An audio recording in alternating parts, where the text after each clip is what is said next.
ജാഗ്രത സ്വപ്ന സുഷുപ്തി അവസ്ഥയിലും ആ പാദപത്മങ്ങളിൽ അഭയം പ്രാപിക്കാൻ സാധിക്കും. അതിന് ദേവിയുടെയും ഗുരുവിന്റെയും അനുഗ്രഹം വേണം.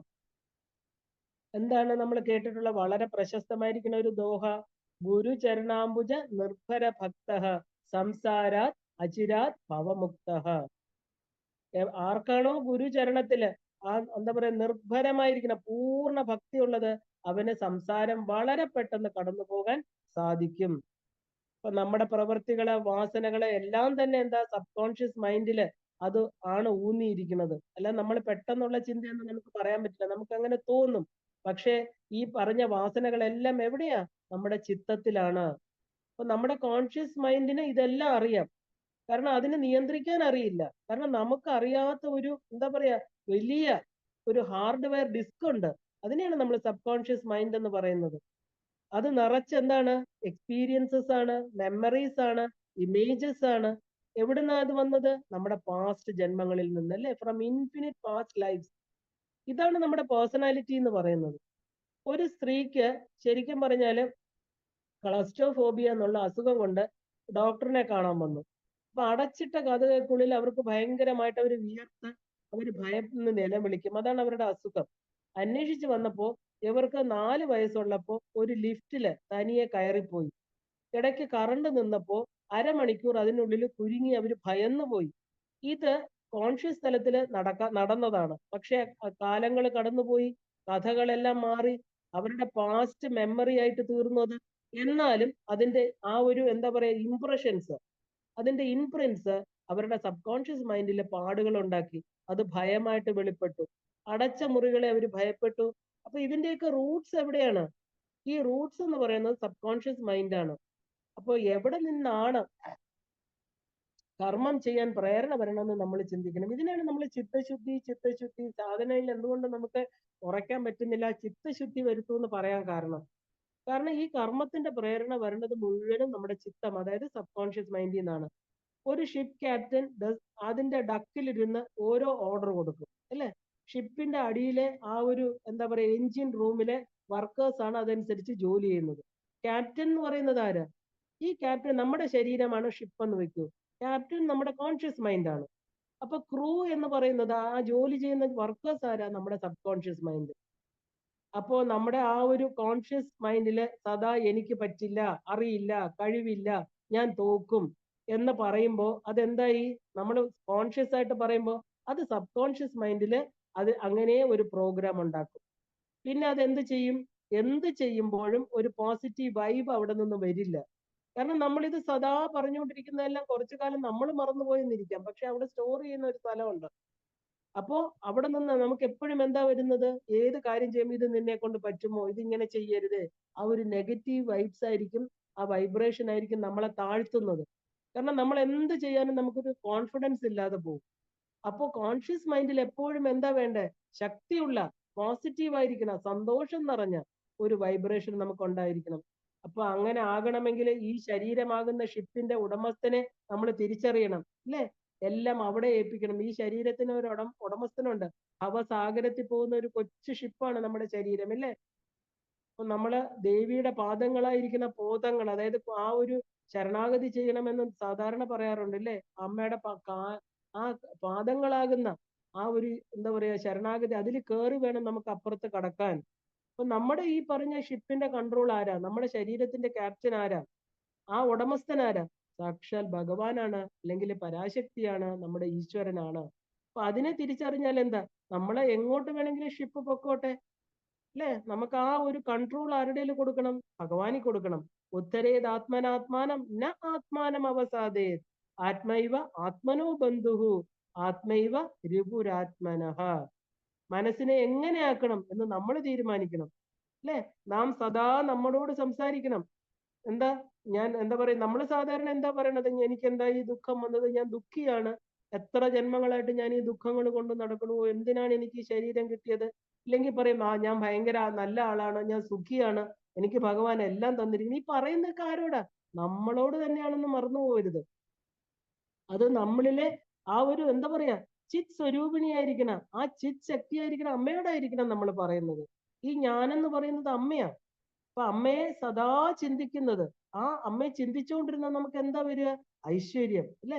ഐശ്വര്യവും ജീവിത വിജയവും ഉണ്ടാകും. കാരണം ആ പരാശക്തി തന്നെയാണ് ഈ പ്രപഞ്ചം മുഴുവനായിട്ടിരിക്കുന്നത്. അപ്പോ ഭൂമി, ജല, അഗ്നി, വായു, ആകാശം എന്ന ബാഹ്യ ലോകം പോലെ അകത്ത് നമുക്കൊരു ചിന്താമണി ഗ്രഹമുണ്ട്. അതിനുള്ളിൽ ഒരു അമ്മയും ഉണ്ട്, അല്ലെ? നമ്മളെ അമ്മയില്ല, നമ്മുടെ ശരീരം ഉള്ള അമ്മ പോയിട്ടുണ്ടെങ്കിൽ എന്താ, നമുക്ക് സ്വന്തമായിട്ട് നമ്മുടെ ആത്മാവിന്റെ അമ്മയുണ്ട്. ആ ഗൃഹത്തിൽ പ്രവേശിക്കാൻ സാധിക്കുമോ എന്ന് ചിന്തിക്കരുത്. അത് നമ്മുടേതാണ്, അല്ലെ? നമ്മുടെ ശരീരം മാത്രമല്ലേ നമുക്ക് സ്വന്തം എന്ന് പറയാൻ പറ്റൂ. ഇതിനകത്തിരിക്കുന്ന ഗൃഹം നമ്മുടേതല്ലേ? പിന്നെ ആ ഒരു ജനിമൃതി സ്മരണകള് അതെല്ലാം നമുക്ക് വിട്ടിട്ട് നമ്മൾ എന്ത് വേണം? ആ ഹൃദയ പത്മത്തില് അമ്മയെ എന്താ പറയാ, ശരണാഗതി ചെയ്ത് കതക് തുറന്നു, അല്ലെ? അതിന്റെ നട അടച്ചിടരുത്, അല്ലെ? അമ്പലങ്ങളിലൊക്കെ കുറച്ച് സമയത്തേക്ക് നട തുറക്കാറുള്ളൂ. അപ്പോഴേ നമുക്ക് ഭഗവാനെ കാണാൻ പറ്റൂ. നമ്മുടേതോ, നമ്മുടെ ഉള്ളിൽ നമുക്ക് എപ്പോ വേണമെങ്കിലും തുറക്കാൻ അടയ്ക്കാൻ പറ്റുന്ന ഒരു നടയുണ്ട്. അതുകൊണ്ട് അമ്മയ്ക്ക് എന്താ നമ്മൾ പറയുന്നത്? ഹൃദയ പത്മവാസിന്യേ നമ. ഒറ്റ പ്രാവശ്യം പറഞ്ഞാൽ മതി അമ്മയോട്, ഹൃദയ പത്മവാസിന്യേ, എന്റെ ഹൃദയ പത്മത്തിലിരിക്കുന്ന അല്ലയോ അമ്മേ, അല്ലയോ ഭഗവതി, എന്നെ രക്ഷിക്കൂ, ഇതാ ഞാൻ നമിക്കണു, അല്ലെ? ഒരിക്കൽ പറഞ്ഞാൽ മതി, അമ്മ കേട്ടോളും. ആ മനസ്സ് ശുദ്ധമാവും. മനസ്സ് ശുദ്ധമായാൽ എന്താ, ശരീരം ശുദ്ധമാവും. ശരിക്കും പറഞ്ഞാല് നമ്മൾ എന്തുകൊണ്ടാണ് ഈ ജീവിതത്തിൽ തോറ്റു പോകുന്നത്? അപ്പൊ ശരി, ആ ഒരു ജീവിതത്തിൽ ജയിക്കുന്നവരും തോക്കുന്നവരും തമ്മിൽ എന്താണ് ഈ വ്യത്യാസം വരുന്നത്? What is the difference between the എന്താ പറയുക, വിന്നർ ആൻഡ് ദ ലൂസർ എന്ന് ചോദിച്ചത്? The loser loses 4 times and give up. The winner also loses 11 times but he succeeds in the 12th time. Success എന്ന് പറഞ്ഞാല് നമ്മൾ പ്രോബ്ലത്തിനെ ഫേസ് ചെയ്ത് പോസിറ്റീവായിട്ട് ഇരിക്കുക, ആ പെർസിസ്റ്റന്റ് ആയിട്ട് വർക്ക് ചെയ്യുക, എന്നിട്ട് അതിൽ വിജയം പ്രാപിക്കുക. ഈ വിജയിച്ച ആള് നമ്മളെ പോലെ എന്താ പറയാ, 4 പ്രാവശ്യം കിട്ടിയാൽ ഇനി അതെനിക്ക് കിട്ടില്ല എന്ന് പറഞ്ഞ് കളഞ്ഞിട്ട് പോകുന്നവരല്ല. വീണ്ടും വീണ്ടും വീണ്ടും 10ാമത്തെ പ്രാവശ്യം ജയിച്ചവരായിരിക്കും. പക്ഷെ അവർ ജയിച്ചത് മാത്രമേ നമ്മൾ അറിയുന്നുള്ളൂ, ഇല്ലേ? നമ്മളോ, നമുക്ക് നിരാശയായിട്ട് ഞാനിനി ജയിക്കില്ല എന്നൊക്കെ പറഞ്ഞ് ആത്മാവിനെ കുറ്റപ്പെടുത്തി നമ്മൾ വിട്ടുപോണു. സക്സസ് എന്ന് പറഞ്ഞാൽ എന്താ? നമുക്ക് പ്രോബ്ലംസ് വരാണ്ടിരിക്കില്ല, പ്രോബ്ലംസിനെ ഫേസ് ചെയ്ത് ആ ഒരു നിരന്തരമായിട്ട് ആ ഒരു പെർസിസ്റ്റൻസ് നമുക്ക് വേണം. വിവേകാനന്ദ സ്വാമി പറഞ്ഞ പോലെ പ്രാപ്യവരാനിബോധത. എല്ലാവർക്കും പ്രോബ്ലംസ് ഉണ്ടല്ലേ? The attitude is very important എന്ന് എപ്പോഴും അദ്ദേഹം പറയാറുണ്ട്. എപ്പോഴും വേണമെങ്കിലും പ്രോബ്ലം വരാം. ഒരു മല കയറുന്നത് വളരെ ബുദ്ധിമുട്ടാണെന്ന് നമുക്കറിയാം. അതുപോലെ പ്രോഗ്രസ് എന്ന് പറയുന്നത് എന്താ? പ്രോബ്ലംസ് ആണ്. നമ്മൾ പ്രോഗ്രസിനെ അറിയുന്നത് പ്രോബ്ലംസ് വരുമ്പോഴാ. അപ്പൊ ദേവന്മാര് ദേവിയോട് പറഞ്ഞു, ഞങ്ങള് വിഷമങ്ങൾ വരുമ്പോ ഞങ്ങൾ വിളിക്കുമ്പോ അമ്മ വരണേ, അല്ലെ? അവർക്കറിയാം ദേവന്മാര് വിളിക്കുമ്പോ ദേവി വന്നു, അത് കഴിഞ്ഞ് ദേവി ഒരിക്കൽ വന്നു എന്ന് പറഞ്ഞ് ഇനി പ്രോബ്ലംസ് വരാതിരിക്കില്ല. അതുകൊണ്ട് അവര് വളരെ ബുദ്ധിപൂർവ്വം അമ്മയോട് പറഞ്ഞത് ദേവി മഹാത്മ്യത്തില്, ഞങ്ങൾക്ക് എപ്പോഴൊക്കെ വിഷമങ്ങൾ വരണോ അപ്പോഴൊക്കെ വിളിക്കും. കാരണം വിഷമമാണ് ഈ ലോകത്തിൽ നമ്മളെ വളർത്തുന്നത്. വിഷമങ്ങൾ വരട്ടെ, അപ്പൊ എന്താ, വിളിച്ചാൽ വരാൻ, നമ്മളെ രക്ഷിക്കാൻ ഒരാളുണ്ടോ എന്നുള്ള ഒരു ഉറപ്പ് മതി നമുക്ക്, അല്ലെ? അപ്പൊ വരണേന്നാ പറഞ്ഞത്. അമ്മ അത് സമ്മതിച്ചിട്ടാ പോകുന്നത്. അപ്പൊ എല്ലാം കടക്കാൻ നമുക്ക് എന്താ വേണ്ടത്? ഈശ്വരാധീനം വേണം. എന്ത് വിഷമഘട്ടത്തിലും നമ്മളെ ഒരു ഓസ്ട്രിച്ച് എന്താ ചെയ്യുന്നത്? ആ ഓസ്ട്രിച്ച് ഏറ്റവും വലിയ പക്ഷിയാണ്, അല്ലെ, ഭൂമിയില്. ഓസ്ട്രിച്ച് വളരെ വിഷമങ്ങൾ, അതായത് ഓസ്ട്രിച്ചിനെ പോലെ മണ്ണിൽ തല പൂഴ്ത്തിയിട്ട് ഇരിക്കും. കാരണം ആ പ്രോബ്ലം വരണവരെ അത് ആ മണ്ണൊക്കെ വന്ന് വലിയ കാറ്റ്, നമ്മുടെ മരുഭൂമിയിലൊക്കെ പൊടിക്കാറ്റ് വരുമല്ലേ, അത് തലയെല്ലാം മണ്ണിനകത്ത് പൂഴ്ത്തി വെച്ച് ഒന്നും കാണാതിരിക്കും. അതുപോലെ ആവരുത് നമ്മള്. പ്രശ്നങ്ങൾ വരുമ്പോ വീട്ടിൽ അടച്ചിരുന്നിട്ട് കാര്യമില്ല. കാരണം നമ്മള് ആരെയും കാണാതിരിക്കോ, നമുക്ക് ഫേസ് ചെയ്യാൻ വയ്യ, നമ്മൾ പറയും നമ്മൾ സമൂഹത്തെ ഫേസ് ചെയ്യാൻ വയ്യ, ഞാൻ മൊത്തത്തിൽ ഡിപ്രഷനിലാണ്, അങ്ങനെ ഇരുന്നിട്ട് എന്താ കാര്യം? നമ്മൾ പ്രോബ്ലത്തെ ഫേസ് ചെയ്യണം, നമ്മൾ അതിനെ അക്സെപ്റ്റ് ചെയ്യണം. കാരണം മായ തരണം ചെയ്യാൻ വളരെ പ്രയാസമാണ്. ഒരു ചെറിയ എറുമ്പിനെ ആനയായി കാണാതിരിക്കുക. ഓരോന്നിലും നമ്മൾ പഠിക്കണം. ആ ഒരു 19 പ്രാവശ്യം വീണ 20ാമത്തെ പ്രാവശ്യം നമുക്ക് വീഴാതിരിക്കാൻ ശ്രദ്ധിക്കാം, അല്ലെ? ശരിക്കും പറഞ്ഞാല് problems are blessings in disguise to make a better person. ശരിക്കും അത് എന്ത് സത്യമാണ്. ശ്രീരാമകൃഷ്ണദേവൻ വിവേകാനന്ദ സ്വാമിക്ക് എന്തുമാത്രം ബുദ്ധിമുട്ടുകൾ ഉണ്ടായിരുന്നു, സാമ്പത്തിക പ്രശ്നം ഉണ്ടായിരുന്നു. അദ്ദേഹം പറഞ്ഞ എന്താ? അതെല്ലാം നിനക്കൊരു അനുഗ്രഹമാണ്, കാരണം അത് നിന്നെ ഒരു നല്ല മനുഷ്യനാക്കി തീർക്കും. ഒരാൾ തന്റെ വസ്ത്രം അയൺ ചെയ്തുകൊണ്ടിരിക്കുകയാണ്, അപ്പോ ഫോൺ വന്നു. അപ്പോ ഫോണാണെന്ന് വിചാരിച്ച അയാൾ എന്താ ചെയ്തത്? പെട്ടെന്ന് ഈ തേപ്പ് പൊട്ടി അയാളുടെ ചെവിയിൽ വെച്ച് പൊള്ളി. അപ്പൊ വീണ്ടും ഫോൺ വന്നപ്പോ എന്താ, അടുത്ത ചെവിയിലും വെച്ചാൽ എന്താ സംഭവിക്കും? അവൻ വിട്ടിയാണില്ലേ? അപ്പം പൊള്ളിക്കഴിഞ്ഞാൽ എന്താ, നമ്മൾ അതിൽ നിന്നൊരു പാഠം പഠിക്കും. അപ്പൊ ഈശ്വരനല്ല നമുക്ക് ദുഃഖങ്ങൾ തരുന്നത്, നമ്മുടെ കർമ്മങ്ങളാണ്.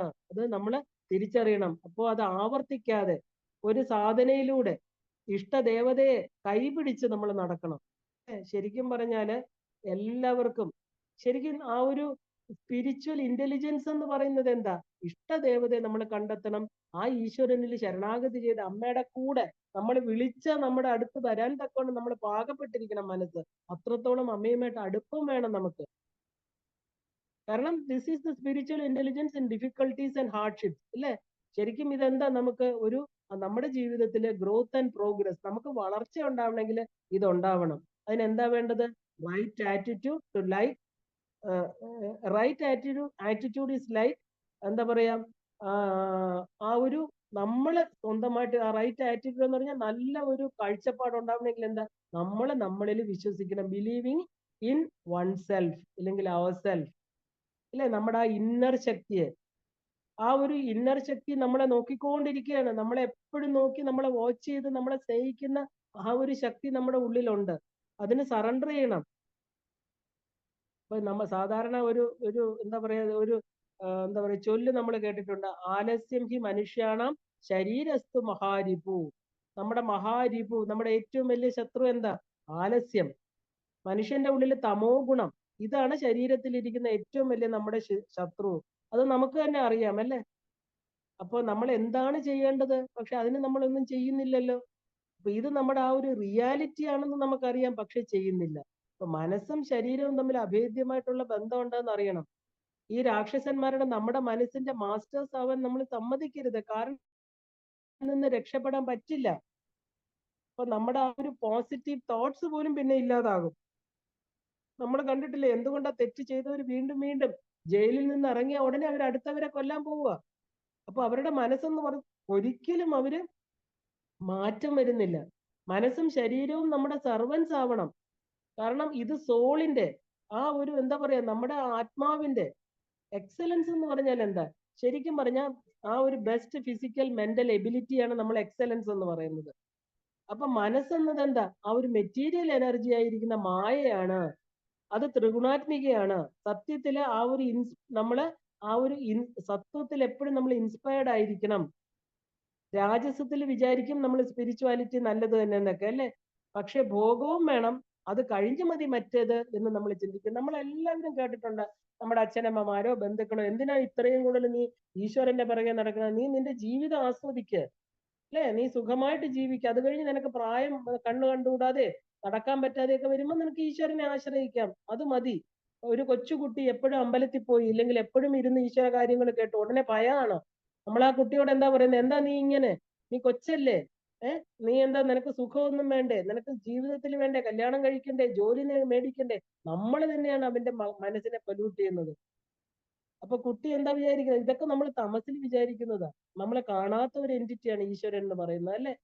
അപ്പൊ അത് നമ്മുടെ ഫ്രണ്ട് ആണോ എനിമിയാണോ ഒന്നും അറിയില്ല. നമ്മളെ പറഞ്ഞു കൊടുക്കണ്ട, നമ്മളാണ് നമ്മുടെ ഫ്രണ്ടിനെ എനിമിയൊക്കെ തീരുമാനിക്കുന്നത്. അപ്പൊ ഫ്രണ്ട് ആണെങ്കിൽ എന്താ വേണ്ടത്? നമ്മൾ ഒന്നും ചെയ്യണ്ട, നമ്മളെ സഹായിച്ചുകൊണ്ടേയിരിക്കും അല്ലെ. അമ്മയാണ് ദേവി.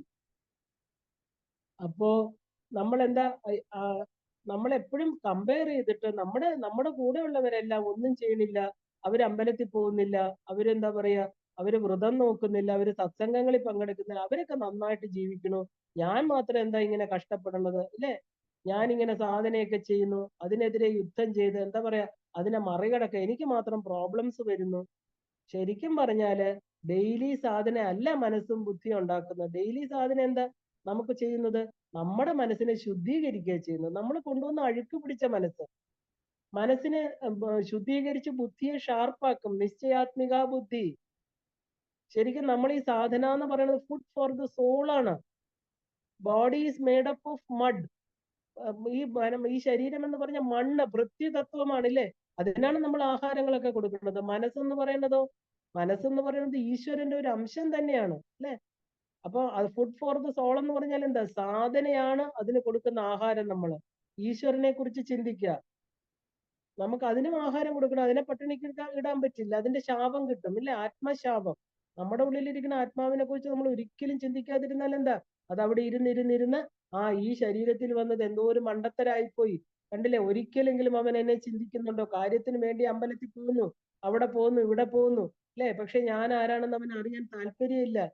അവസാനം ഈ ശരീരം എന്ന് പറയുന്ന വൃത്തി തത്വത്തിൽ ഈ ശരീരം ലയിച്ചു പോകും. അപ്പോഴും അവൻ അറിയുന്നില്ല. അപ്പൊ ഈ സാധന എന്ന് പറഞ്ഞ് നമ്മൾ അറിയുന്നത് നമ്മുടെ ആത്മാവിനെയാണ്. നമുക്ക് ഈ ശരീരം എന്ന് പറയുന്ന ഉപാധിയിൽ ഇരുന്ന് മാത്രമേ അതിനെ അറിയാൻ സാധിക്കൂ. മനുഷ്യ ജന്മത്തിൽ മാത്രം കിട്ടുന്ന അപൂർവ ഭാഗ്യമാണിത്. അത് നമ്മൾ പ്രയോജനപ്പെടുത്തണം. അപ്പൊ അത് റിപ്പീറ്റഡ് ആയിട്ടുള്ള പ്രാക്ടീസ് കൊണ്ട് ആ ഒരു ഹാബിറ്റ് ആക്കി തീർക്കണം. പതഞ്ജലി യോഗസൂത്രത്തിൽ പറയുന്ന ധാരണ എന്നാൽ എന്താ? മൈൻഡ് ആണ്. ആ ഒരു എന്താ പറയാ, focused mind to one particular thing. നമ്മൾ അതിനെ തന്നെ ചിന്തിച്ചുകൊണ്ടിരിക്കുക, അതാണ് ധാരണ. അതെന്തായി മാറി? ധ്യാനമായിട്ട് മാറി, ഇല്ലേ?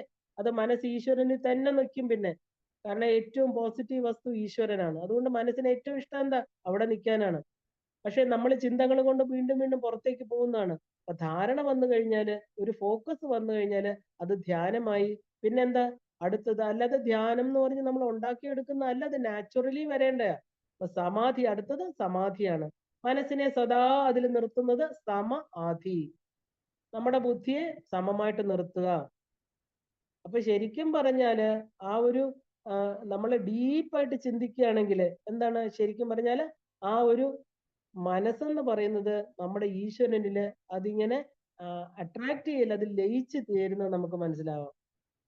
ശരിക്കും ഒരു ഓൾറൗണ്ട് കൺട്രോൾ ഓവർ മൈൻഡ് അവിടെ നമുക്ക് വരും കേട്ടാ. ഇതിനെയാണ് നമ്മൾ ശരിക്കും പറഞ്ഞാല് എന്താ പറയാ, സമാധി എന്ന് പറയുന്നത്. മനസ്സില്ലാത്ത അവസ്ഥ. അവിടെ നമുക്ക് കൺട്രോൾ ഒന്നുമില്ല, അതില്ല. പിന്നെ ജീവിതത്തില് മനുഷ്യർ അവരവരുടെ ജോലിയുമായിട്ട് വളരെയധികം പാഷനേറ്റ് ആയിട്ട് കാണും, അല്ലെ? ഏത് ജോലി ചെയ്താലും പലർക്കും ഞാൻ പറയാം എന്റെ പാഷനാണ് ഇതെന്നൊക്കെ പറയണ കേട്ടിട്ടുണ്ട്, അല്ലെ? നമ്മൾ അതിന് ടോട്ടലി അബ്സോർബ്ഡ് ആയിട്ടാണ് ജോലി ചെയ്യുന്നത്. കാരണം ഇപ്പൊ ഒരു ഡോക്ടറോ എഞ്ചിനീയറോ ആർക്കിടെക്റ്റോ ആരോ ആയിക്കോട്ടെ, നമ്മൾ പാഷനായിട്ട് ജോലി ചെയ്യുമ്പോൾ നമ്മൾ സമയം പോകുന്ന അറിയില്ല. അപ്പൊ നമ്മളതിൽ അബ്സോർബ്ഡ് ആയി, നമുക്ക് ഇഷ്ടമുള്ള കാര്യങ്ങളിൽ നമ്മൾ നല്ലൊരു സിനിമ കണ്ടു, നല്ലൊരു പാട്ട് കേട്ടു, ഇല്ല? നമ്മളതില് എന്താ പറയാ, പൂർണ്ണമായിട്ട് ലയിച്ചിരിക്കുക. അപ്പൊ നമ്മുടെ മനസ്സ് അവിടെ ഇല്ല. അതുപോലെ ഈശ്വരൻ എന്ന് പറയുന്ന വസ്തുവിനെ നമ്മൾ അത്രയും അധികം ഇഷ്ടപ്പെട്ട പിന്നെന്താ, മനസ്സ് ഈശ്വരനായിട്ട് തീർന്നു. ഇപ്പൊ ടോൾസ്റ്റോയി എന്ന് പറയുന്ന ഒരു ഫേമസ് റഷ്യൻ റൈറ്ററെ കുറിച്ച് നമ്മൾ കേട്ടിട്ടുണ്ട്, അല്ലെ? ഒരു നോവൽ എഴുതുകയായിരുന്നു അദ്ദേഹം. അതിൽ ഡീപ്പായിട്ട് അബ്സോർബ്ഡ് ആയിട്ടായിരുന്നു അദ്ദേഹം അതിലെ ക്യാരക്ടേഴ്സിനെ എല്ലാം വിഷ്വലൈസ് ചെയ്ത് എഴുതാൻ തുടങ്ങിയത്. അപ്പൊ തന്റെ കൂടെ ആ ഒരു നായിക ഉണ്ടെന്ന് കണ്ട് പടി കയറി പോവുകയാണ് ടോൾസ്റ്റോയ്, ഇങ്ങനെ നടന്നു പോവാണ്. അപ്പൊ ഇറങ്ങി വരുന്ന ഒരാളിന് വേണ്ടിയിട്ട് വഴി മാറിക്കൊടുത്ത് താഴേക്ക് വീണു. കാരണം എന്താ? തന്റെ സൈഡിൽ നായിക ഉണ്ടെന്ന് അദ്ദേഹം വിചാരിച്ചിരുന്നു.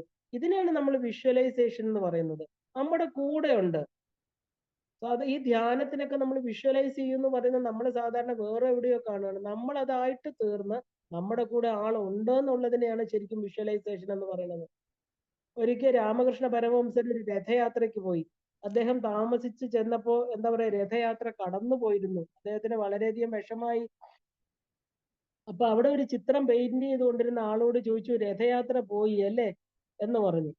അപ്പോ ചിത്രം പെയിന്റ് ചെയ്തുകൊണ്ടിരുന്ന ആള് രഥയാത്ര പോയില്ല എന്ന് പറഞ്ഞു. അപ്പൊ രാമകൃഷ്ണ പരമഹംസൻ വിചാരിച്ചു, എന്താ ഇയാൾ എന്നോട് കള്ളം പറയുന്നത്? രഥയാത്ര പോയി കഴിഞ്ഞല്ലോ, ഇയാൾ എന്താ പറഞ്ഞത്? അപ്പൊ അദ്ദേഹം പെട്ടെന്ന് ധ്യാനിച്ചു. അപ്പൊ ഇദ്ദേഹം പറഞ്ഞത് സത്യമാണെന്ന് ബോധ്യമായി. കാരണം അദ്ദേഹം അത്രയും ഇൻവോൾവ് ആയിട്ടാണ് തന്റെ ജോലിയിൽ ഇരുന്നത്. കാരണം ആ ഒരു രഥയാത്ര പോയതോ അവിടെ നടന്ന ശബ്ദകോലാഹലങ്ങളോ ഒന്നും അദ്ദേഹം അറിഞ്ഞില്ല. അപ്പൊ തന്റെ ജോലിയിൽ ഏതിലാണോ നമ്മൾ എൻഗേജ്ഡ് ആയിരിക്കുന്നത്, അതിൽ പൂർണ്ണമായിരിക്കുന്ന ആ ഒരു നമ്മുടെ പാഷൻ, നമ്മുടെ ഇഷ്ടപ്പെട്ട വസ്തുവിൽ നമ്മൾ ലയിച്ചിരിക്കുക, ഇതിനെയാണ് നമ്മൾ ധ്യാനം എന്ന് പറയുന്നത്. ഇതുകൊണ്ട് മാത്രമേ നമുക്ക് ഈശ്വരനെ അനുഭവിക്കാൻ സാധിക്കുള്ളൂ. നമ്മൾ ഈ മൾട്ടി ടാസ്ക്, അല്ലെ? മൾട്ടി ടാസ്ക് ആണ് ഇന്ന് എല്ലാവർക്കും. പല പല കാര്യങ്ങൾ ഒരു സമയത്ത് ചെയ്യുക. വിൻഡോ ഷോപ്പിംഗ്, പല പല സ്ഥലത്ത് പോവുക, അവിടെ എല്ലാം ഇങ്ങനെ വിൻഡോ ഷോപ്പിംഗ് എന്ന് പറഞ്ഞാൽ പല പല വിൻഡോസിൽ ചെന്ന് ഇഷ്ടമുള്ള എല്ലാം ഇങ്ങനെ കാണുക, പക്ഷെ ഒന്നും മേടിക്കത്തില്ല. ഇതെല്ലാം നമ്മുടെ മനസ്സിനെ ലൂസാക്കും. നമുക്ക് ഒന്നിനോട് ഒരു കമ്മിറ്റ്മെന്റ് ഇല്ലാതാക്കി തീർക്കും. ഇത് നമ്മുടെ സ്പിരിച്വൽ പാത്തില് ഒരിക്കലും നമുക്ക് വിജയം കൊണ്ടുവരില്ല. ഒരു ഡീപ്പായിട്ടുള്ള കമ്മിറ്റ്മെന്റ് വേണം എന്തിലും. നമ്മൾ ഷാലോ ആവരുത്, അല്ലേ? ശരിക്കും പറഞ്ഞാല് ആ എത്രത്തോളം നമ്മൾ അതിൽ ഡെപ്ത് എടുക്കുന്നോ അത്രത്തോളം അത് നമ്മൾ ചിന്തിക്കണം, ഫീൽ ചെയ്യണം, എന്നാലേ നമുക്ക് അതിൽ ജയിക്കാൻ സാധിക്കുള്ളൂ. ശരിക്കും ഇതുകൊണ്ടാണ് നമുക്ക് വെസ്റ്റേൺ കൾച്ചറിൽ അവർക്ക് ഇത്രയും വിജയങ്ങൾ വരുന്നത്. കാരണം അവര് എന്ത് കർമ്മം ചെയ്താലും അവരെന്താ അതിൽ അത്രയും ശ്രദ്ധിച്ചായിരിക്കും ചെയ്യുന്നത്. അവരെത്രയോ ആളുകൾ ഇവിടെ വന്ന് എത്ര സായിപ്പ് മതങ്ങൾ പല പല രാജ്യങ്ങളിൽ നമ്മുടെ ഇവിടെ വന്ന് ഉപനിഷത്ത് പഠിക്കുന്നു, ദേവി മഹാത്മ്യം പഠിക്കുന്നു, ഭഗവത്ഗീത പഠിക്കുന്നു. അവര് നമ്മളെ പഠിപ്പിക്കുന്നു. ഇവിടെ ഋഷിമുനിമാരുടെ വിജയ രഹസ്യം എന്താ? ഇത് തന്നെയാണ് അല്ലേ? എന്തിനോടും ഒരു കമ്മിറ്റ്മെന്റ് വേണം. കാരണം നമ്മൾ ഈശ്വരന്റെ ഇരിപ്പിടമാണ്. സംശയാത്മാ വിനശ്യതി എന്നാണ് അല്ലേ? എന്നിട്ട് എന്താ ഭഗവാൻ പറഞ്ഞു തരുന്നത്? ശ്രദ്ധാവാൻ ലഭതേ ജ്ഞാനം. നമ്മുടെ ആത്മാവിന് 3 ഘടകങ്ങളാണുള്ളത്. എന്തൊക്കെയാ? സത്ത, ചിത്ത, ആനന്ദം. സച്ചിദാനന്ദമാണ് സോൾ എന്ന് പറയുന്നത് അല്ലേ? അപ്പൊ ആ ആത്മാവിന് വേണ്ടത് എന്താ? Eternal bliss. അപ്പൊ ആത്മാവിന് വേണ്ടതല്ലേ നമ്മൾ കൊടുക്കേണ്ടത്? നമ്മുടെ ഉള്ളിൽ ഒരാളുണ്ട്, നമ്മളെ ഒരു നമുക്ക് ഒരു ഫ്രണ്ട് അല്ലെങ്കിൽ ഒരു ഗസ്റ്റ് വന്നാൽ നമ്മൾ എന്താ നിങ്ങൾക്ക് ഇഷ്ടം കുടിക്കാൻ നമ്മൾ ചോദിക്കാറില്ലേ? അതുപോലെ നമ്മുടെ ഉള്ളിലിരിക്കുന്ന ആളാണ് ഭഗവാൻ. അദ്ദേഹത്തിന് എന്താ വേണ്ടേ? അദ്ദേഹത്തിന് സച്ചിദാനന്ദമാണ് ഇഷ്ടം അല്ലേ? അപ്പൊ സത്ത് എന്ന് പറഞ്ഞാൽ എന്താ? ഓൾവേസ് റിമൈനിങ്, എന്നും ഉള്ളത്. അപ്പോ ഈ ആനന്ദമാണോ വേണ്ടത്? ഇതാണോ നിലനിൽക്കുന്നത്? അതോ പ്രപഞ്ചത്തിലെ നശ്വരമായിരിക്കുന്ന സന്തോഷങ്ങളാണോ? ഇവിടുത്തെ സന്തോഷങ്ങൾ എന്താ ഉള്ളത്? വന്നും പോയും ഇരിക്കുന്നതാണ് ഇല്ലേ? അപ്പോ ഇന്നലത്തെ സന്തോഷം ഇന്നില്ല അല്ലേ? ഇന്നില്ലെങ്കിൽ എന്താ അത് സത്താണോ? എന്ന് നിലനിൽക്കുന്നതാണോ? നിരന്തരമായിട്ട് നിലനിൽക്കുന്നതിനാണ് നമ്മൾ ഉണ്മ, എക്സിസ്റ്റൻസ് എന്നൊക്കെ പറയുന്നത്. അപ്പൊ ഇന്നലെ കിട്ടിയ സന്തോഷം ഇന്ന് എനിക്കില്ല, ഇന്നെനിക്ക് ദുഃഖം വന്നു. ഇത് ആത്മസന്തോഷമല്ല. ഗുരുനാനക്ക് എന്താ ഗുരുനാനക്ക് എന്താ പറയാ, അദ്ദേഹത്തിന്റെ ബാദ്ഷായോട് പറഞ്ഞു, എന്താ പറയാ, തനിക്ക് ഭാങ് എന്നുള്ള പാനീയം കൊടുത്തു. ഈ ഗുരുനാനക്ക് അറിയാം നമുക്ക്, ബാദ്ഷായുടെ അവിടുത്തെ ഗുരുവായിരുന്നു. അദ്ദേഹം അവിടെ ചെന്നപ്പോ അദ്ദേഹത്തിന് കൊടുത്തത് എന്താ? ഭാങ് എന്ന് പറഞ്ഞ വീര്യമേറിയ മദ്യം പോലെ ഒരു പാനീയം. ആ സമയത്ത് അത് ആനന്ദം തരുന്നതാണെന്ന് പറഞ്ഞപ്പോ അത് എന്നും നിലനിൽക്കുമോ എന്നാണ് ഗുരു ചോദിച്ചത്. അപ്പൊ അതാണ് ഞാൻ അനുഭവിക്കുന്നത്. എനിക്ക് വെളിയിൽ നിന്ന് കുടിക്കുന്ന ഈ മദ്യത്തിന്റെ ആവശ്യമില്ല. ഇതാണ് അദ്ദേഹത്തിന്റെ ഭാഷയുടെ മനസ്സ് ഒരുപാട് മാറാൻ കാരണമായത്. കാരണം ഇത് കുറച്ച് സമയത്തേക്ക് എനിക്ക് താൽക്കാലിക സുഖം തരും, ഇതെനിക്ക് എന്നും നിലനിൽക്കുമോ? എങ്കിൽ ഞാൻ കുടിക്കാം. അപ്പൊ അതാണ് ഞാൻ അനുഭവിക്കുന്നത് എന്ന് തിരിച്ചറിഞ്ഞാല് നമുക്ക് ബാഹ്യ വസ്തുക്കളിൽ ഒന്നും പിന്നെ ഒരിക്കലും ഒരു താല്പര്യം ഉണ്ടാവില്ല. ഇനി ചിത്തം എന്ന് പറഞ്ഞാൽ എന്താ? ചിത്തം എന്ന് പറഞ്ഞാൽ എന്നും പുതിയത്, എവർ ഫ്രഷ് എന്ന അർത്ഥം. അപ്പൊ നമ്മുടെ ഈ വേൾഡ്ലി ഹാപ്പിനെസ് ഒന്നും എപ്പോഴും പുതിയതല്ല, അത് ഇടയ്ക്ക് കുറയും ഇല്ലേ? ശരിക്കും പറഞ്ഞാൽ ആനന്ദം, ആനന്ദം എന്ന് പറയുന്നത് എന്താ? ശരിക്കും ശരിക്കും പറഞ്ഞാൽ അത് എന്താ എന്ന് പറയുക? എവർ ലാസ്റ്റിംഗ് അല്ലെ? നമ്മുടെ ഉള്ളിലിരിക്കുന്ന വാസ്റ്റ് ആൻഡ് എവർ ലാസ്റ്റിംഗ് എന്നൊക്കെ പറയാം. ആ ഒരു ഇൻഫിനിറ്റ്. അപ്പൊ ബാഹ്യ സുഖങ്ങളെല്ലാം എന്താണ്? ഫൈനൈറ്റ് ആണ്, ചെറുതാണ്, താൽക്കാലികമാണ്. അപ്പൊ സോളിന് വേണ്ടത് എന്താ? സത്ത, ചിത്ത, ആനന്ദം. അത് ഈശ്വരനിൽ മാത്രമേ നമുക്ക് കിട്ടുള്ളൂ. നമ്മൾ പരാശക്തിയോട് അടുക്കുമ്പോൾ സന്തോഷം കൂടും. നമുക്ക് എത്ര വിഷമം വന്നാലും നമ്മളൊരു മേഘങ്ങൾ ആകാശത്ത് തങ്ങി നിൽക്കാത്ത പോലെ കുറച്ചു കഴിയുമ്പോൾ നമ്മളെ അത് വിട്ടുപോകും. കാരണം എന്താ? നമ്മുടെ മനസ്സ് ഈശ്വര സ്വരൂപമായി. എത്ര ദുഃഖങ്ങൾ വന്നാലും നമ്മളത് മറന്നു പോകാൻ കാരണം അതുകൊണ്ടാണ്. കാരണം ആനന്ദ സ്വരൂപമാണ്, അതിന് വേണ്ടതും ആനന്ദമാണ് അല്ലേ? അപ്പോ ഈ ആനന്ദം നമുക്ക് എവിടെയാ കിട്ടുന്നത്? ഈശ്വരനിൽ മാത്രമാണ്. പരാശക്തിയോട് അടുക്കുന്തോറും നമുക്ക് സന്തോഷം കൂടും. അങ്ങനെ ദേവിയുടെ അടുത്ത് നമ്മൾ പോകുമ്പോ എന്താ? നമ്മുടെ പ്യൂരിഫിക്കേഷൻ ഓഫ് മൈൻഡ് എന്ന് പറയുന്നത് നമ്മൾ അറിയാതെ നടക്കും. ഇത് പുറത്തല്ല, ഇത് അകത്ത് മാത്രം കിട്ടുന്നതാണ്. അന്തർമുഖ സമാരാധ്യ. ഇപ്പൊ ഒരു സാധകന്റെ ഏറ്റവും വലിയ ശത്രു എന്താണ്? കോപമാണ്, പിന്നെ ലോഭം, അതായത് ഗ്രീഡ് എന്ന് പറയുന്നത്. ഇതെല്ലാം തന്നെ മായയുടെ ഒരു കളിയാണ്, ഇത് മായയുടെ ജോലിയാണ്. ഒരച്ഛൻ തന്റെ കുഞ്ഞുമകനോടൊപ്പം തന്റെ പുതിയ എന്താ പറയാ ആ ഒരു കാറിൽ യാത്ര പോവുകയായിരുന്നു. വഴിയില് കാറിന്റെ ടയർ പഞ്ചറായി. പുതിയ കാറാണ്. അപ്പൊ അച്ഛൻ എന്ത് ചെയ്തു? സ്റ്റെപ്പിനി ഇട്ടു. മകൻ ആ സമയം ഒരു ചെറിയ കല്ലെടുത്ത് കാറില് വരച്ച് കളിച്ചുകൊണ്ടേയിരുന്നു. പുതിയ കാറാണല്ലേ, ഏത് പുതിയ സാധനവും നമ്മൾ വളരെയധികം സൂക്ഷിക്കും. അപ്പൊ അച്ഛൻ പണി കഴിഞ്ഞ് നോക്കിയപ്പോ എന്താ? തന്റെ പുതിയ കാറില് കൊച്ചുമകൻ ഒരു കല്ല് കൊണ്ട് വരച്ചിരിക്കണ കണ്ടു. ഭയങ്കരമായിട്ട് ദേഷ്യം വന്നു. കയ്യിലിരുന്ന സ്പാനർ കൊണ്ട് ആ കൊച്ചു വിരലിൽ ആഞ്ഞടിച്ചു. അല്ലേ, നീ എന്താ ചെയ്തത്? എന്റെ കാറിനെ നശിപ്പിച്ചോ? അങ്ങനെ ആ അടി കൊണ്ട് പാവം ആ കൊച്ചുകുട്ടിയുടെ വിരൽ എന്ത് ചെയ്തു? മുറിഞ്ഞുപോയി. അങ്ങനെ കുഞ്ഞിനെ ഹോസ്പിറ്റലിൽ കൊണ്ടുപോയി. ഡോക്ടർ എന്താ പറയാ നോക്കിയപ്പോഴത്തേക്ക് ആ വിരല് ചതഞ്ഞു പോയി, രക്തയോട്ടം നിന്നുപോയി. വേറെ ഒന്നും ചെയ്യാൻ പറ്റാതെ അത് ആംപ്യൂട്ട് ചെയ്യേണ്ടി വന്നു. ആ വിരലുകള് മുറിച്ചു കളഞ്ഞു. ഓപ്പറേഷൻ ചെയ്ത് വിരൽ നീക്കിക്കളഞ്ഞു. തിരിച്ച് റൂമിൽ വന്ന കുട്ടിയോട് അച്ഛൻ തന്റെ വിരലുകള് എപ്പോഴാണ് വളരുന്നത്? കുട്ടി വളരെ ഇന്നസെന്റ് ആയിട്ട് അച്ഛൻ്റെ അടുത്ത് ചോദിച്ചു, അച്ഛാ എനിക്ക് വേദനയൊക്കെ ഉണ്ട്, പക്ഷെ ഈ വിരൽ എപ്പോഴാണ് വളരുന്നത്? പഴയ പോലെ ആവില്ലേ എന്റെ കൈ എന്ന് ചോദിച്ചപ്പോ അച്ഛൻ പൊട്ടിക്കരഞ്ഞു പോയി. തന്റെ കോപത്തെ ശപിച്ചു. അപ്പോ കാറിൽ എഴുതിയത് കൊണ്ടാണ്, തന്റെ ആ പുതിയ കാറിനോടുള്ള അറ്റാച്ച്മെന്റ്, അതാണ് അദ്ദേഹത്തിനെ ഇത്രയും കോപിഷ്ഠനാക്കിയത് അല്ലേ? അപ്പൊ അത് എഴുതിയത് തന്റെ പ്രിയപ്പെട്ട മകനാണെന്ന് പോലും മറന്നുപോയി. അപ്പൊ ആ കുട്ടി എന്താണ് എഴുതിയത്? പിന്നീടാണ് അച്ഛൻ അത് കണ്ടത്. കാരണം ആ കൊച്ചു കുഞ്ഞ് വളരെ ഇന്നസെന്റ് ആയിട്ട് എഴുതിയത് എന്തായിരുന്നു? Dad, I love you lot. എനിക്ക് അച്ഛനെ വളരെ ഇഷ്ടമാണെന്നാണ് ആ കുഞ്ഞ് എഴുതിയത്. അതുപോലും ഇദ്ദേഹം കണ്ടില്ല. ഇതാണ് കോപം. ഒരിക്കൽ കോപം വന്ന് നമ്മൾ എന്തെങ്കിലും സംഭവിച്ചു കഴിഞ്ഞാൽ അത് ഒരിക്കലും തിരിച്ചെടുക്കാൻ പറ്റാത്ത പാപങ്ങള് നമ്മൾ പ്രവർത്തിക്കും, അല്ലെ? പ്രവർത്തിപ്പിക്കും. നമ്മുടെ മനസ്സങ്ങനെയാണ്. അതുപോലെ സാധകന്റെ വേറൊരു ശത്രു എന്താണ്? ഗ്രീഡ് എന്ന് പറയുന്ന ആസക്തി. ഇത് ക്രോധം പോലെ കുറയുന്നതല്ല. ഈ ആസക്തി എന്ന് പറഞ്ഞാൽ എന്താ? വളർന്നുകൊണ്ടേയിരിക്കും. അത് ഒരിക്കലും കുറയില്ല, ഒരിക്കലും തൃപ്തി ഉണ്ടാവില്ല. ശാസ്ത്രം പറയണു ഈ പ്രപഞ്ചത്തിൽ ഏറ്റവും വലുത് മലകള്, സ്പേസ്, കോസ്മോസ്, സമുദ്രം അതൊന്നുമല്ല. മമ ആശാ ദുരത്യയ. ഏറ്റവും വലുതെന്ന് പറയുന്ന ആഗ്രഹമാണ്. അത് എത്രത്തോളം വേണമെങ്കിലും വളരാം, അല്ലെ? ചെറിയ ആഗ്രഹത്തിൽ നിന്ന് തുടങ്ങി ഇൻഫൈനൈറ്റ് ആയിട്ട് ഈ ലോകം മൊത്തം നിറഞ്ഞു നിൽക്കുന്ന ആഗ്രഹമായിട്ട് നമ്മുടെ ആശകൾ വളരും, ഇല്ല? അതൊരിക്കലും ചെറുതാകുന്നില്ല, അത് വളർന്നുകൊണ്ടേയിരിക്കും. എന്തിലൊക്കെയാ? പണം, സ്വർണം, സ്ത്രീ, പ്രശസ്തി, എത്ര കിട്ടിയാലും നമുക്ക് തൃപ്തി വരില്ല. അത് പിന്നെയും വളർന്നുകൊണ്ടേയിരിക്കും. ഇനി ഒന്നുണ്ട്, ശരിക്കും എന്താണ് ഡിസയർ അല്ലെങ്കിൽ കാമന? അത് എന്താ പറയാ? അത് ആ വസ്തു, എന്റെ ഫ്രണ്ട്ഷിപ്പ്, എപ്പോഴും എനിക്ക് അവരെന്റെ കൂടെ വേണം, ഇത് എന്റേതാണ്. ഇതാണ് നമ്മുടെ തോന്നൽ. ശരിക്കും പറഞ്ഞാൽ desire is the mother of anger and greed എന്ന് പറയാറുണ്ട്. നമ്മുടെ ആഗ്രഹം, കാമത്തിൽ നിന്ന് ക്രോധവും ലോഭവും വരുന്നു. അപ്പൊ അഗ്നിയെ അണയ്ക്കാൻ നമ്മൾ നെയ്യ് ഒഴിച്ചാൽ എന്താ പറ്റുന്നത്? കുറച്ചു സമയം അഗ്നി പഴയതുപോലെ തോന്നും, അല്ലെ? പിന്നെ അത് ആളിക്കത്തും. ആഗ്രഹം അങ്ങനെയാണ്.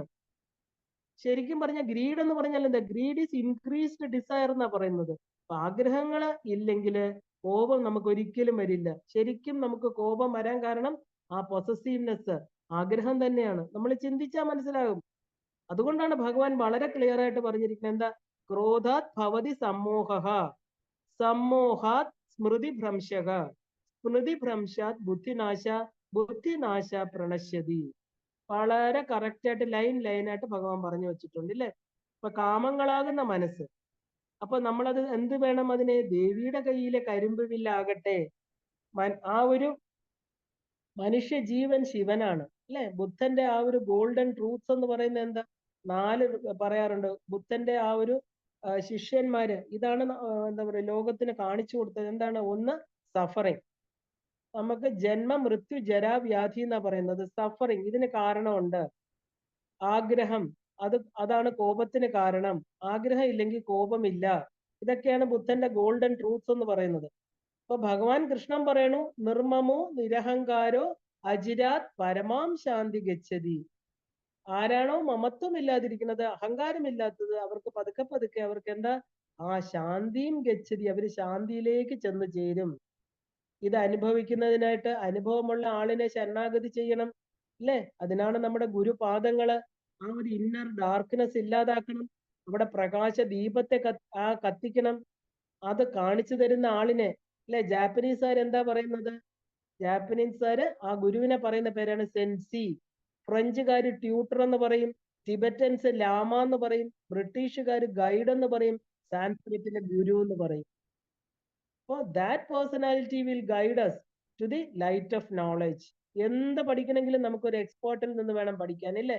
അതില് എന്തിനും നമുക്കൊരു ഗൈഡൻസ് വേണം, അല്ലെ? Uplift your self, the power of your own mind. Do not degrade your self. Self controlled mind is your friend and the uncontrolled mind is your worst enemy. ഇതാര് പറഞ്ഞതാ? സാക്ഷാൽ വിവേകാനന്ദ സ്വാമി പറഞ്ഞതാ. നിന്റെ നിയന്ത്രിക്കാനാവാത്ത മനസ്സാണ് നിന്റെ ഏറ്റവും വലിയ ശത്രു. ഇപ്പൊ ചിന്തകള് സുഖദുഃഖങ്ങളെ തരുന്നു. വീട് തൂത്ത് തുടച്ച് വൃത്തിയാക്കി വെക്കും, അല്ലേ? അവിടെ ആരെങ്കിലും വന്ന് ചവറ് കൊണ്ടിടാൻ നമ്മൾ സമ്മതിക്കുമോ? ആലോചിച്ച് നോക്കൂ. അതുപോലെ നമ്മുടെ മനസ്സ്, അതില് സുഖദുഃഖങ്ങള്, കാമക്രോധങ്ങള്, ഇതിനെല്ലാം ഈ അഴുക്കിടുന്നവരെ നമ്മൾ അകറ്റി നിർത്തണം. കാരണം നമ്മുടെ മനസ്സെന്താ ശുദ്ധമായിരിക്കുന്ന ഒരു സ്ഥലമാണ്, അമ്മ ഇരിക്കുന്ന സ്ഥലമാണ്, ചിന്താമണി ഗ്രഹമാണ്. നമ്മൾ പൂജാമുറി എത്രത്തോളം വെളിയിലിരിക്കുന്ന നമ്മുടെ വീട്ടിലെ പൂജാമുറി അല്ലെ, അഴുക്കൊക്കെ കളഞ്ഞ് പടങ്ങളൊക്കെ തുടച്ച് തറയൊക്കെ തുടച്ച് സുഗന്ധ തിരികളൊക്കെ കത്തിച്ചു വെച്ച് നമ്മൾ എത്ര ശ്രദ്ധയോടുകൂടി ഈശ്വരനെ നോക്കുന്നത്. ഈശ്വരൻ ശരിക്കിരിക്കുന്നത് എവിടെയാ? നമ്മുടെ ഉള്ളിൽ തന്നെയാണ് അല്ലേ. അവിടെ നമ്മൾ തൂത്ത് തുടച്ച് വൃത്തിയാക്കണം. നമ്മൾ അഴുക്ക് കുപ്പകളൊക്കെ വാരിയിട്ടാ ഈശ്വരൻ അവിടെ ഇരിക്കുവോ? അപ്പൊ അവിടെ നമ്മൾ എങ്ങനെയാ ഈ കുപ്പകൾ വരുന്നത്? വെളിയിൽ നിന്നാ. ഓരോരുത്തർ എറിയുന്ന അഴുക്കുകളാണ് നമ്മുടെ ഉള്ളിൽ വന്ന് വീഴുന്നത് അല്ലേ. കണ്ണിലൂടെ, വാക്കിലൂടെ, ചെവിയിലൂടെ നമ്മുടെ ഉള്ളിലേക്ക് നമ്മൾ തൂത്ത് തുടച്ച് വൃത്തിയാക്കി വെക്കുന്ന ഒരു സ്ഥലം. നമ്മൾ പറയില്ല ഇവിടെ ആരും വൃത്തികേടാക്കരുത്. നമ്മൾ എപ്പോഴും പറയാം, കൊച്ചു കുട്ടികളുണ്ടെങ്കിൽ പറയാം അവിടെ ഒന്നും ചവിട്ടരുത്, വൃത്തികേടാക്കരുത്. എന്താ? അത് ഈശ്വരൻ ഇരിക്കേണ്ട സ്ഥലമാണ്. അതുപോലെ നമ്മുടെ മനസ്സെന്ന് പറയുന്ന ആ ഒരു മനസ്സിൽ ഈ പറയുന്ന കാമക്രോധങ്ങളാകുന്ന നമ്മുടെ ഫ്രണ്ട്സ്, എനിമീസ് എന്ന് പറയുന്ന കുറെ ആളുകൾ ഇടുന്ന വൃത്തികെട്ട കാര്യങ്ങള് അവിടെ വീണ് അഴുക്ക് പറ്റാൻ നമ്മൾ സമ്മതിക്കരുത്. കാരണം നമ്മുടെ മനസ്സിൽ സുഖം, ദുഃഖം, കാമം, ക്രോധം, ഈ അഴുക്കാണ് ഓരോരുത്തർ ഇട്ടു തരുന്നത്. അത് നമ്മൾ അങ്ങനെയുള്ളവരെ നമ്മൾ അകറ്റി നിർത്തണം. നമ്മൾ അനുവദിക്കുന്നത് കൊണ്ടാണ് അവർ നമ്മുടെ ഉള്ളിൽ കയറി അഴുക്കിടുന്നത് അല്ലേ. അപ്പൊ ആ ഗാർബേജ് ഇല്ലാതിരുന്നാല് എന്താ പറയാ, ആ ഗാർബേജ് ഇട്ടിരുന്നാൽ എന്താ കോൺസിക്വൻസസ് ഉണ്ടാവും അല്ലെ. അതിരുന്ന് ആ അഴുക്ക് പിടിക്കും. നമ്മൾ സാധാരണ ഒരു കൊട്ട, അഴുക്ക് പിടിച്ച കൊട്ട 1 ദിവസം 2 ദിവസം വെച്ച് അതിൽ നിന്ന് ദുർഗന്ധം വമിക്കും. നമ്മുടെ ഉള്ളിലോ ഇതിങ്ങനെ ഇരുന്ന് നമുക്ക് ദേഷ്യമായി, അവരോട് വിരോധമായി, ചുമ്മാ ചിലപ്പോ വെറുതെ പറയുന്നതായിരിക്കും നമ്മുടെ ഉള്ളിൽ കൊണ്ടിടുന്നത്. അത് അവിടെ ഇരുന്ന് ചീത്തയായി അഴുക്ക് വമിച്ച് നമ്മളെ തന്നെ, നമ്മുടെ ആ ഒരു ഈശ്വരനെ അവിടുന്ന് ഓട്ടിക്കുന്ന മാത്രമല്ല, നമ്മൾ തന്നെ പ്രപഞ്ചത്തിന് ആർക്കും വേണ്ടാത്ത എല്ലാരോടും ദേഷ്യം, വിരോധം, വെറുപ്പ് ഇതെല്ലാം നമ്മുടെ ഉള്ളിൽ ഉണ്ടാകും. അപ്പൊ നല്ല കർമ്മങ്ങളുടെ ബീജം എന്ന് പറഞ്ഞാൽ എന്താ? നല്ല ചിന്തകൾ അല്ലെ. Thoughts are the seeds and actions. നമ്മളെ സീഡ്സ് എന്ന് പറഞ്ഞ വിത്ത്, and actions are the plants. നമ്മൾ നടുന്ന വിത്തിന്റെ എന്താ പറയാ, ആ ഒരു പ്ലാന്റ് ആയിട്ട് വരുന്ന, ചെടിയായിട്ട് വരുന്ന എന്താ? നമ്മുടെ ആക്ഷൻസ്, നമ്മുടെ ജ്ഞാനേന്ദ്രിയങ്ങൾ കൊണ്ടുവരുന്ന അനുസരിച്ച് നമ്മുടെ കർമ്മേന്ദ്രിയങ്ങൾ പ്രവർത്തിക്കുന്നു അല്ലെ. ചീത്ത വിത്തിൽ നിന്ന് ചീത്ത മരങ്ങൾ ഉണ്ടാകും. വിഷച്ചെടികള്, കള്ളിമുള്ളുകള്, ഇതെല്ലാം പ്രകൃതിയിലുണ്ട്, നമുക്കില്ല എന്ന് പറയാൻ പറ്റില്ല. അപ്പൊ നമുക്ക് നല്ല ചെടി വേണമെങ്കിൽ എന്താ വേണ്ടേ? നല്ല വിത്ത് വിതയ്ക്കണം. നല്ല സുഗന്ധമായിട്ടൊരു ഉദ്യാനം ഉണ്ടാക്കണമെങ്കിൽ ഒരു മുള്ളു നിറഞ്ഞ റോസ് വെച്ചാലും ആ പൂവെന്താ? നല്ല മണമാണ് അല്ലെ, സുഗന്ധം. ദുഃഖങ്ങളാണ് നമ്മുടെ റോസിലെ മുള്ളുകൾ, അതവിടെ ഇരുന്നോട്ടെ. പക്ഷെ നമുക്ക് ആ പൂ വിരിയുമ്പോ അതിന്റെ സുഗന്ധം ആർക്ക് കൊടുക്കാം? അതിനകത്തിരിക്കുന്ന ഭഗവാന് കൊടുക്കാം ഇല്ലേ. നമ്മുടെ നല്ല കർമ്മങ്ങളാണ് അതിന്റെ സുഗന്ധം എന്ന് പറയുന്നത്. അപ്പൊ നല്ല ചെടി വേണമെങ്കിൽ നല്ല വിത്ത് വിതയ്ക്കണം ഇല്ലേ. നല്ല കർമ്മങ്ങൾ ചെയ്യാൻ നല്ല ചിന്തകൾ വേണം. ഇതം ശരീരം കൗന്ദേയ ക്ഷേത്രമിത്യഭിധീയതേ. ഇതെല്ലാം ഭഗവാൻ നമുക്ക് പറഞ്ഞു വന്നിരിക്കുക. ഈ ശരീരമാകുന്ന വയലില് പുണ്യപാപങ്ങൾ വിതച്ച് കൊയ്യുന്നതാരാ? മനസ്സാണ്. ഇതിനെ വളരെ ശ്രദ്ധയോടെ പരിപാലിക്കണം. അപ്പൊ നമുക്ക് ദൈവം സദാ നെഗറ്റീവ് സിറ്റുവേഷൻസ് തരും. കാരണം നമ്മുടെ ഉള്ളിലെ നെഗറ്റീവ്സിനെ ഇല്ലാതാക്കാനാണത്. സദാ ദേഷ്യമുള്ളവരാൾക്ക് എന്താ? അതിനെ വർദ്ധിപ്പിക്കുന്ന ജോലിക്കാരായിരിക്കും, അയൽക്കാരായിരിക്കും, ഫ്രണ്ട്സ് ആയിരിക്കും, ഇതെല്ലാം നമുക്ക് കിട്ടും. അപ്പൊ അങ്ങനെയുള്ള ഉള്ളിലെ കോപം എന്ന വിത്തിനെ നമ്മൾ ഇല്ലാതാക്കും.